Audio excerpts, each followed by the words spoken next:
So will the special task team in the area make a difference? Well, let's chat now via Zoom to the Executive Director of African Center for Security and Intelligence Praxis, David Africa. Very good afternoon to you, David, and thank you so much for your time. I put that question forward to you. Will this task team even make any kind of difference when the community itself has no faith in the police?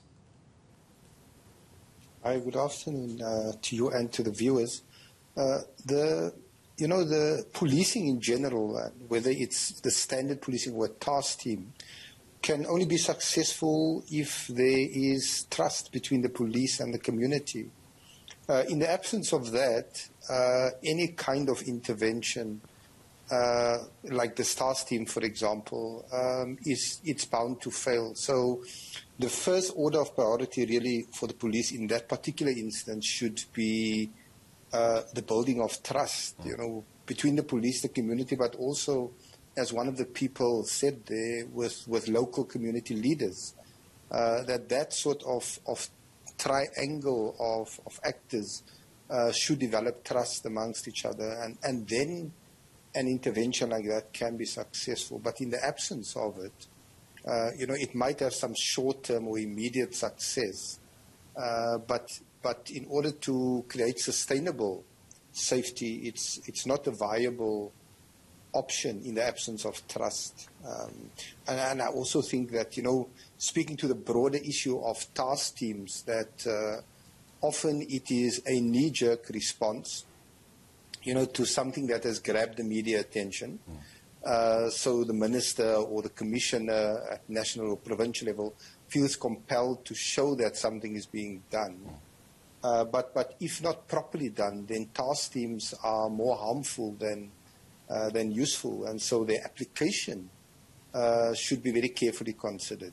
That's actually a point I wanted to come to, David, the fact that this is so very reactive, and it's something we've seen the police ministry do over and over again in crime hotspots across the country, that something grabs the attention of media and, of course, is now put on blast, and therefore they come to the fore to seem to be acting. And you're saying that it's a dangerous thing to put a task team in a reactive, knee-jerk kind of way. Have we seen them help in any case before? There have been successes, but what you find is that they are short-term. They don't necessarily have the sustainability that you require to make, firstly, a significant impact, and two, a lasting impact. And the problem is much more significant. In other words, we need to relook the entire model of policing, because task teams, it's like putting bandages on a wound, and the crime is so severe in South Africa that we have many gaping wounds, and you can't put a task team plaster or a bandage on each of these. And so we need to look strategically at what is happening with crime. Crime is changing. I mean, social dynamics, political, economic, strategic dynamics, all impacting on the way that crime is developing in the country. And we need to develop forms of policing that can address that. And when you do that, then definitely there's a place for task teams, but more proactively, so that you say, okay, there's a particular kind of crime that is sort of it's wicked, it doesn't want to go away. Or there's a particular kind of crime that requires a highly specialized form of skill to counter. And then in those instances, you can establish task teams. But these are then proactive task teams that's meant to have lasting impact. And not one where you are just responding in a knee-jerk way. And the problem is that, almost anything, if you apply the right measure of force and coercion, can have an immediate impact.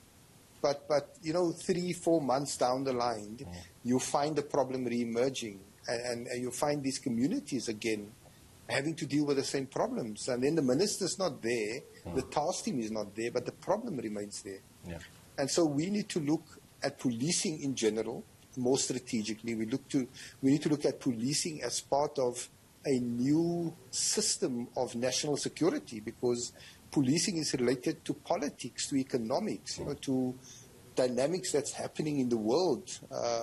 We have crimes that is spurred by transnational organized crime, for example. So all in all, these kind of short-term solutions, these non-sustainable solutions, they need to be replaced with something that has a more strategic view of policing, of crime, and of how to apply some of these methods like task teams, which can be very useful when correctly applied.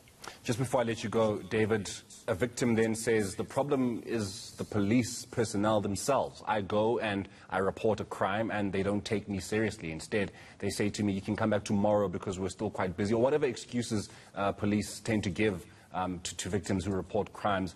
How then does a task team solve that issue?